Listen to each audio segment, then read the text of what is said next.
Bienvenidos a Fuera de Plano, un podcast de historias con historia.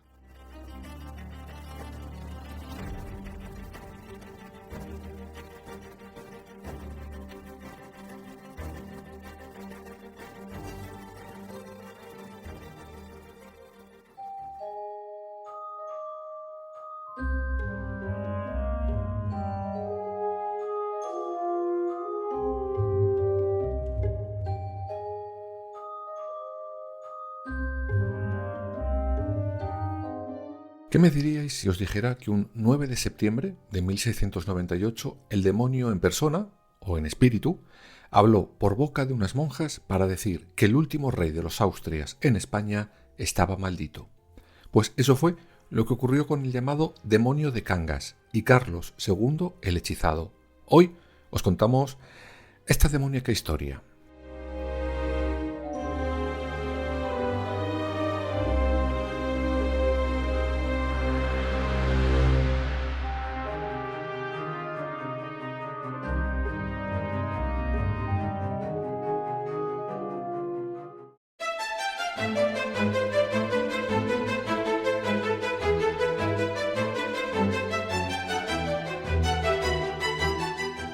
Vamos a recordaros brevemente quién fue Carlos II, puesto que ya dedicamos en la primera temporada de Fuera de Plano un capítulo propio a su figura y sobre todo a los problemas que trajo su muerte. No olvidemos que él fue el que decidió que en nuestro país entraran los Borbones, lo que desató una guerra de sucesión por el trono entre estos y los Austrias, quienes estaban, pelín molestos porque se quedaban sin un trono bastante jugoso. Como ya os contamos en ese capítulo, Carlos II tenía todas las enfermedades habidas y por haber. Era una especie de vademecum con patas, pero en buena medida no era culpa de él. Es lo que tiene mezclar la misma sangre emparentada una y otra vez, y otra vez, y otra vez, que al final te salen todos los defectos en una sola persona. En este caso, la de Carlos II.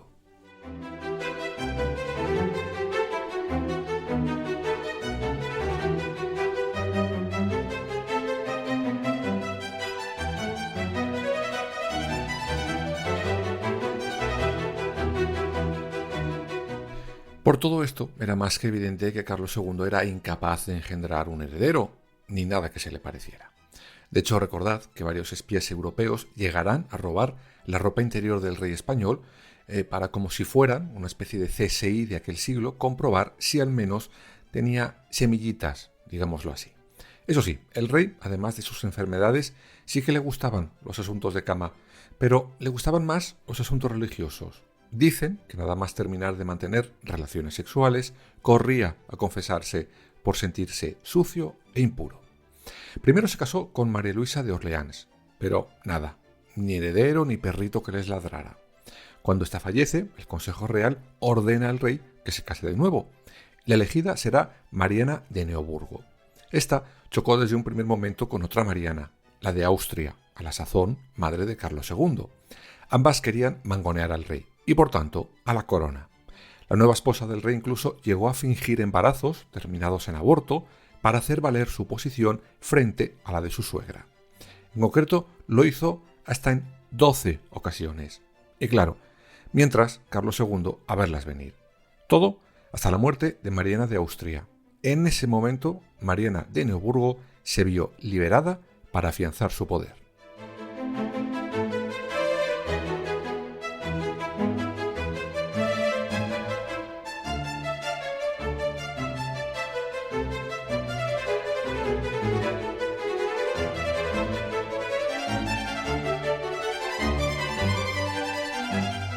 Y claro, mientras la idea de un heredero al trono se alejaba, y viendo cómo la salud del rey era cada día peor, en la corte empieza a sonar la idea del porqué de aquella situación. Y no entendieron que la culpa era de esa mezcla de la misma sangre una y otra vez que tenía el rey, sino que lo achacaron a algo mucho, mucho más racional. El rey estaba hechizado.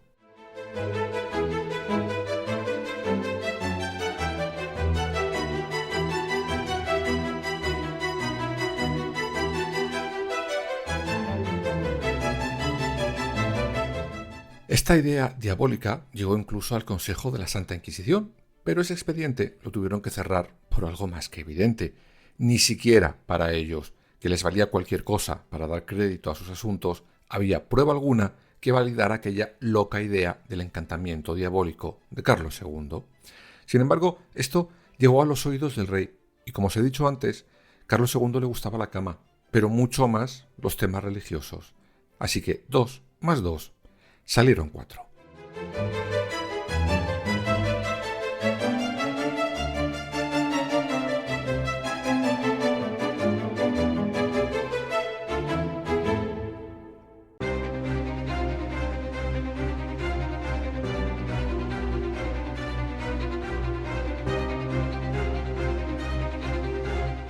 Resulta que en enero de 1698 Carlos II recibe en audiencia, secreta eso sí, al inquisidor general, el dominico Juan Tomás de Rocaberti, y el rey le suplica que descubra si estaba o no hechizado. Este volvió a llamar a la puerta del Consejo de la Inquisición y les dijo: «Oigan, que el rey quiere que averigüemos si está o no hechizado». Estos le dijeron al inquisidor general que no, que lo dejara, que no había pruebas, que para comprobarlo deberían someter a interrogatorios y demás parafernalias que, debido a su malísimo estado de salud, solo le harían empeorar. Sin embargo, Rocaberti no se quedó satisfecho y habló con otro dominico, Froilán Díaz, el nuevo confesor del rey. Este tenía un conocido de su época de estudios llamado Fray Antonio Álvarez de Argüelles, que estaba exorcizando, ojo al dato, a unas monjas en Cangas de Tineo, lo que hoy es Cangas de Narcea, en Asturias, que decían estar poseídas por el mismísimo demonio. Sí, lo habéis oído bien. ¿Y qué pensó el nuevo confesor del rey? Bueno, pues pensó en entrevistarse con ese supuesto demonio y que le dijera si el rey estaba o no poseído por él. Insisto, no es un chiste. Esto ocurrió de verdad.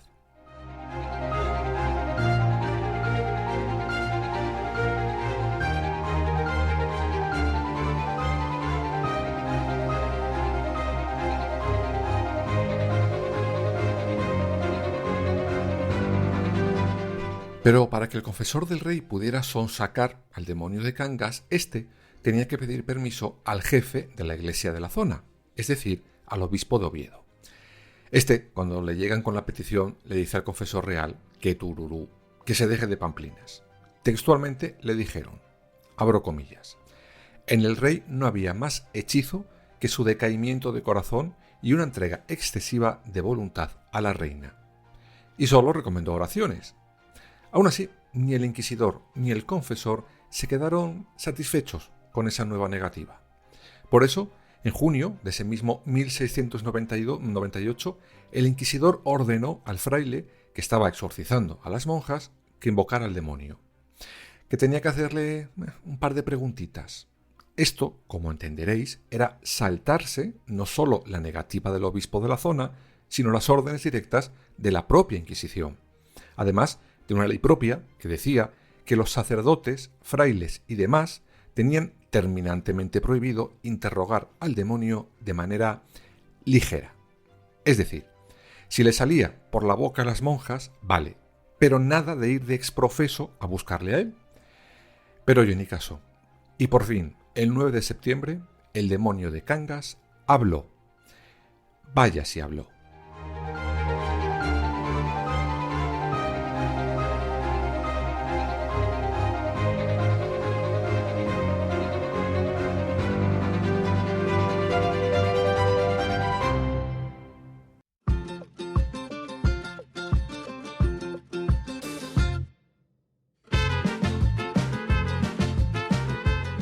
¿Y qué dijo por boca de esas monjas?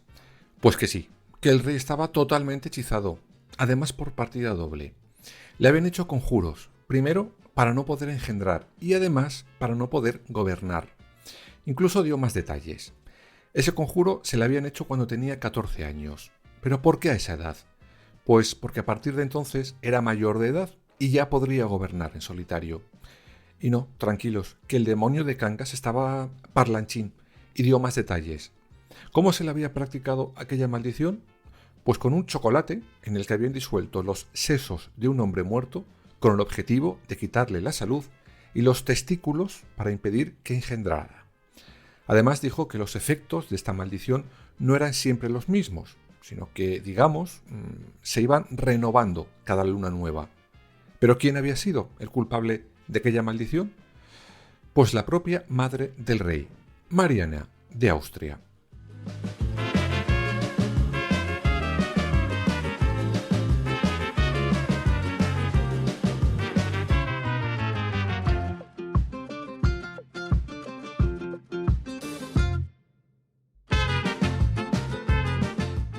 ¿Y por qué lo habían hecho? Bueno, pues según el parlanchín del demonio de Cangas, básicamente porque quería gobernar ella junto con su valido favorito de aquel entonces, Valenzuela.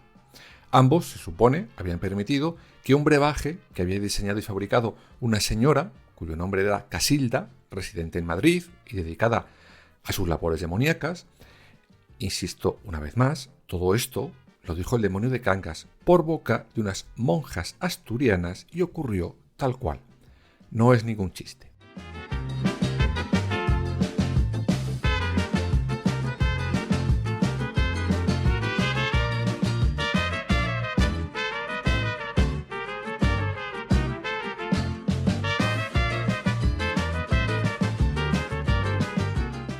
Sin embargo, la historia dio un giro inesperado.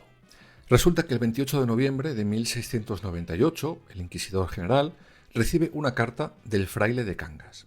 En ella le dice que, sintiéndolo mucho, el demonio ha vuelto a hablar y que se ha desdicho de todo lo que dijo en septiembre. Que no, que el rey no tiene nada, pero le da un dato más.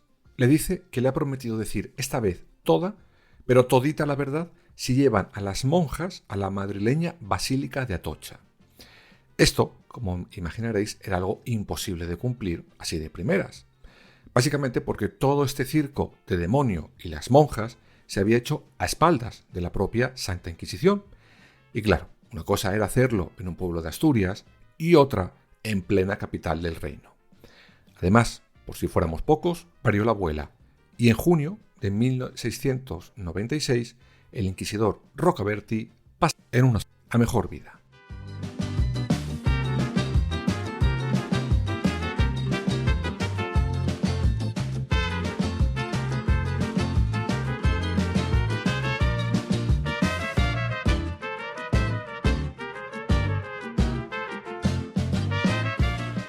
Con esto las cosas se podían haber quedado así, pero es que el rey Carlos II estaba más que decidido a que el demonio, o Rita la Cantaora, le dijeran la verdad sobre si estaba o no poseído, hechizado o endemoniado, y nombrará a un nuevo inquisidor, el cardenal Alonso de Aguilar. Y el rey se lo dejó muy clarito. Le había elegido para que continuara la labor de su antecesor, saber o no si estaba hechizado. Y será aquí cuando junto al nuevo inquisidor y el confesor real entra en escena un nuevo actor del circo demoníaco, Mauro Tenda.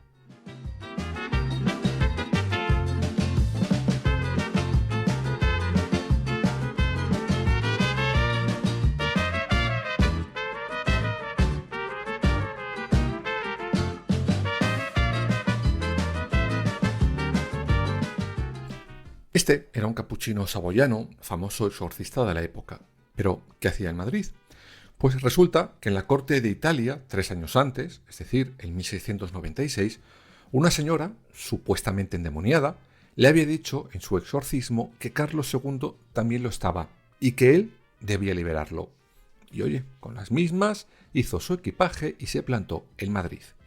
Y en el verano de 1696 se entrevistará por primera vez con Carlos II. En ese momento le ordena al supuesto demonio que pinche en partes del cuerpo al rey. Y oye, mira, mágicamente el rey sintió pinchazos. Qué raro, ¿no? Eso hizo que el fraile italiano concluyera que Carlos II no estaba endemoniado, solo hechizado. Además, vio que Carlos II llevaba un saco pequeñito colgado del cuello que usaba hasta para dormir. El rey dijo que no recordaba quién se lo había regalado. Cuando lo abrieron, vieron que dentro había cáscaras de huevo, uñas de pies y cabellos. Según el fraile, todo esto se empleaba en hechicería.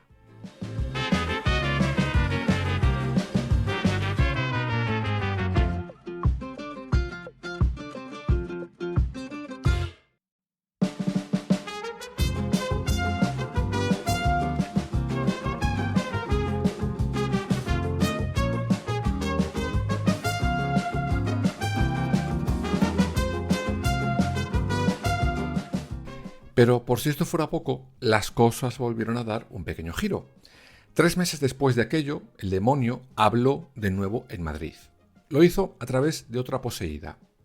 ¿Y qué dijo esta vez? Pues que la que estaba hechizada era la propia reina, Mariana de Neoburgo. Esta se supone que tenía otro pequeño saquito junto a ella, igual que el rey tenía hasta hacía 3 meses. Dentro había tierra y pelo del rey. Todos llegan a la conclusión que los autores de este supuesto maleficio, pues eran quienes se lo habían dado a la reina, eran una condesa confidente de la misma y su azafata. Además, se supone que averiguan que el confesor de la reina estaba indirectamente relacionado con aquello. No con ese saco, pero sí con otro que tenía, con el que podría conseguir que la reina hiciera todo aquello que él quisiera. Por si todo esto os parece poco, llegará poco después otro testimonio del demonio, esta vez un poquito más lejos, desde Austria. Resulta que el embajador de ese país en Madrid recibe una carta del emperador Leopoldo, con un testimonio de un joven, endemoniado también, de Viena, que decía que el rey español efectivamente estaba maldito. Vamos, que aquí ya salían endemoniados hasta de debajo de las piedras.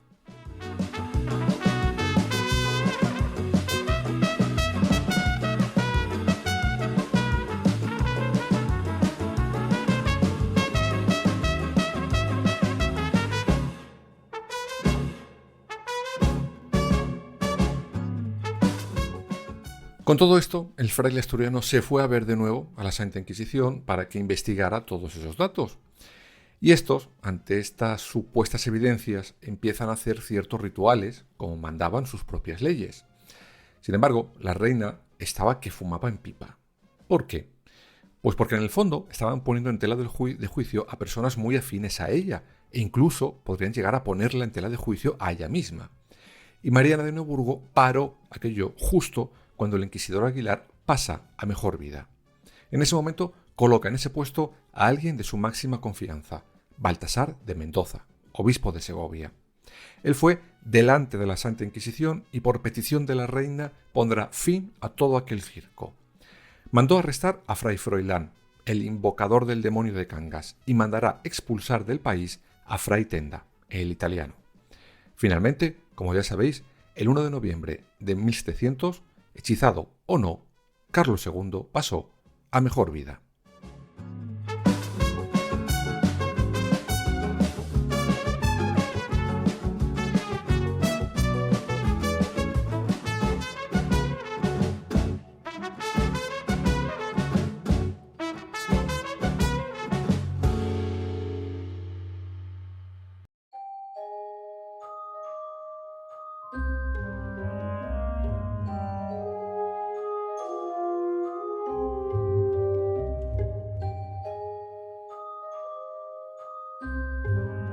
Y lo que pasó después ya lo sabemos, aunque lo contaremos como se merece en su capítulo propio.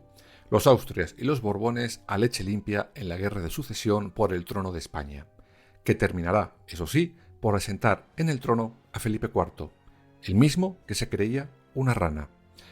Vamos que visto lo obispo, salimos de Guatemala para llegar a Guatepeor.